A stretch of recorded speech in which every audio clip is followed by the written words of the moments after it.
We were talking about the Big Bang Theory, that everything in the universe began from a point of singularity, and from that point of singularity, matter was blasted into the universe, upon which it began to mix with each other, and to the point to where we see what we see now.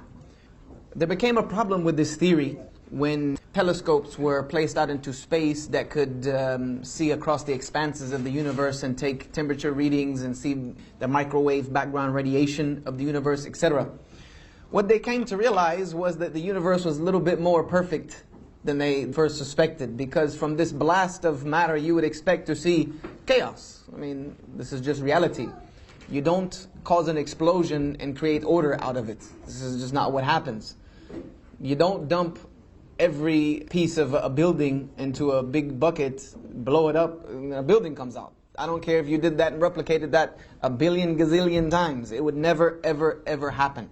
So how is it that this explosion caused such order? Because the temperature gradient in the universe from one expanse to the other is almost exactly the same, with a very, very, very minute to a 0.00 something of a degree centigrade, same.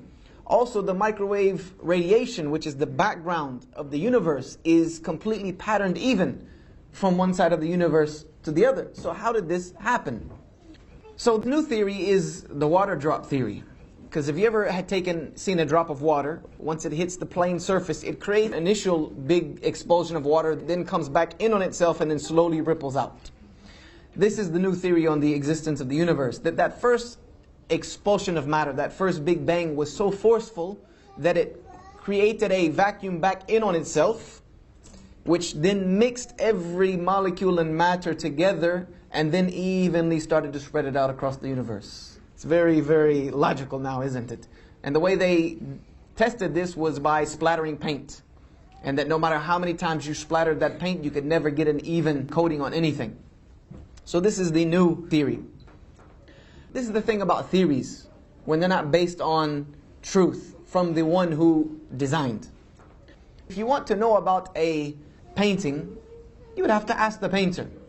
Like now, when we look at, people go to the museum in Paris, the Louvre, and they look at paintings like the Mona Lisa, and they ponder, what is she thinking? What is the purpose? What was the meaning behind this painting? Without the painter here anymore, it's just speculation. And there are many theories about what it is that it was intended by this painting. Some of them might be true, all of them might be wrong. We'll never know. This is the thing about these type of theories.